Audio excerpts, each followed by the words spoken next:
हिंदू धर्म में गाय को माता का दर्जा प्राप्त है और हर घर में गौ माता के लिए पहली रोटी निकाली जाती है। संसार में इनका जन्म मानव जाति के कल्याण के लिए हुआ है। पुराणों के अनुसार गाय में 33 करोड़ देवी देवता निवास करते हैं। फिर ऐसा क्या हुआ कि माता पार्वती ने इन्हें श्राप दिया? चलिए आपको बताते हैं। एक बार जब शिव और पार्वती समुद्र की विरह करने गए तो शिव जी के मन में शरारत करने की सूझी। उन्होंने पार्वती से कहा, हे देवी, मुझे अचानक आवश्यक काम से जाना पड़ रहा है। मैं कार्य पूरा करके अभी आता हूँ, तब तक आप मेरी यहीं प्रतीक्षा करें।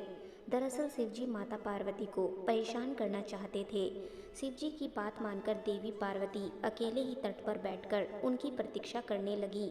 इसी तरह शाम हो गई और उस दिन तीज की तिथि थी। जब रात तक शिवजी ना लौटे तो माता पार्वती ने तट पर ही रेत का शिवलिंग का निर्माण किया और आसपास उपलब्ध पूजन सामग्री से रात भर शिवजी का निर्जला निराहार व्रत संपूर्ण किया। शिवजी सूक्ष्म रूप में वहीं उपस्थित थे और हर गतिविधि के साक्षी थे।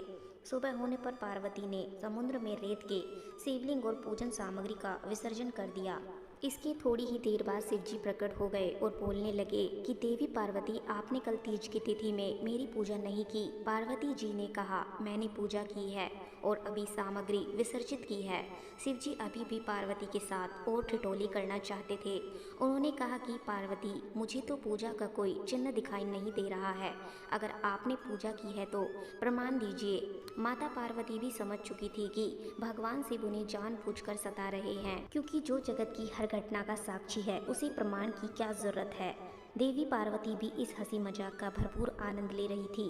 शिवजी की बात सुनकर माता पार्वती ने आसपास देखा। उन्हें एक गाय खड़ी दिखाई दी। उन्होंने शिवजी से कहा, ये गाय मेरी साक्षी है। जब मैं पूजा कर रही थी तो ये गाय यहाँ उपस्थित थी। शिवजी ने गाय से पूछा कि क्या पार्वती ने पूजा की है, तो गाय ने ना में सिर हिला दिया। शिवजी ने कहा, पार्वती, आप असत्य कह रही हैं।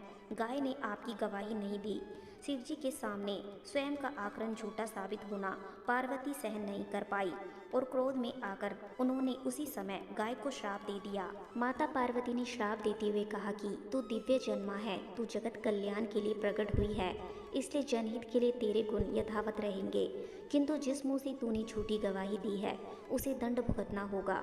झूठ बोलने के कारण अब से झूठन ही तेरा आहार होगा। इस तरह झूठ बोलने से गोमाता क्रोध की भागी बनी और आज तक उनकी संतति अच्छा भोजन प्राप्त होने के बावजूद भी झूठन खाने के लिए बाध्य है।